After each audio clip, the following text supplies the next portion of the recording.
Good morning, John. It's Friday. A few weeks ago, a company called Visually emailed me and was like, "Hey Hank, if you could do a high-quality animated video on any issue in the world, what would you choose?" Now that was a hard choice, but I went with incarceration in America because it is messed up.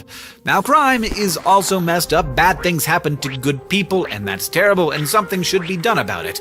Well, we send people to prison to be punished, and to prevent them from doing bad things again, and to deter others from breaking the law. Punishment, corrections, and deterrence. Now, we have this habit of thinking of prisoners as something very external to society. After all, there are literal walls between them and society, walls capped with razor wire and watched over by people with guns. But millions of prisoners are released each year. Today's prisoners are tomorrow's neighbors, so corrections should probably be the most important piece of the incarceration pie. Unfortunately, it is not. We are, however, really good at punishment.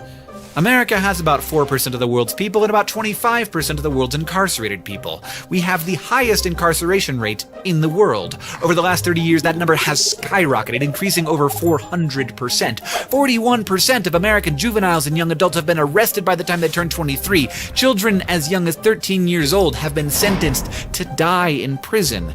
And our prisons violate international standards. Solitary confinement increases instability and violence in inmates and is considered by international law to be torture.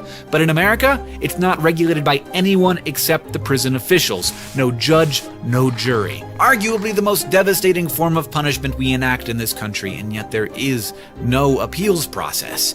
And you think it's hard to get a job in America? Well, we make it intentionally more difficult to get a job once you have a conviction on your record, not to mention just to live your life. Convicts are ineligible for welfare, student loans, public housing, food stamps, and are often socially disconnected from community and family support structures. So in addition to having high recidivism rates, they have very high rates of homelessness and suicide.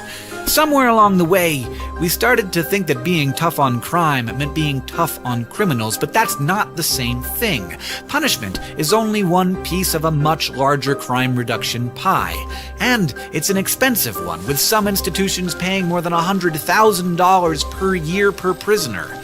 Long prison sentences have helped to decrease crime, but no more than 25% of the decrease we've seen can be attributed to incarceration, and it costs far beyond just dollars. The cost is to people, to our country, to communities, to families, and to ourselves. The policy seems to be if you've committed a felony, we just give up on you. These wars on crime, wars on drugs, they are wars on people.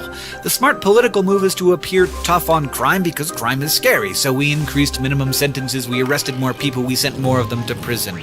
That's how we looked tough on crime, but the results are in. It's bad policy. It's cruel, it's short-sighted, and to continue this policy of mass incarceration would be foolish. We're living inside of a massive $75 billion per year failed experiment.